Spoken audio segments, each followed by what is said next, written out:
আমাদের ভালোবাসা সবই যেন হয় মহান রবের জন্য। রাগ খুব ঘৃণা গুলো তাও যেন হয় মহান রবের জন্য।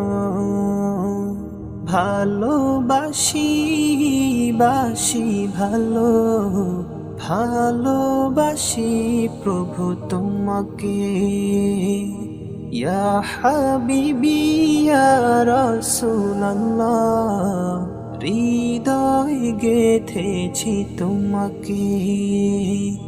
মান আহাব্বা লিল্লাহ ওয়া আবগাদা লিল্লাহ ওয়া আতা লিল্লাহ ওয়া মানআ লিল্লাহ ফাকাদ ইস্তাকমালাল ঈমান।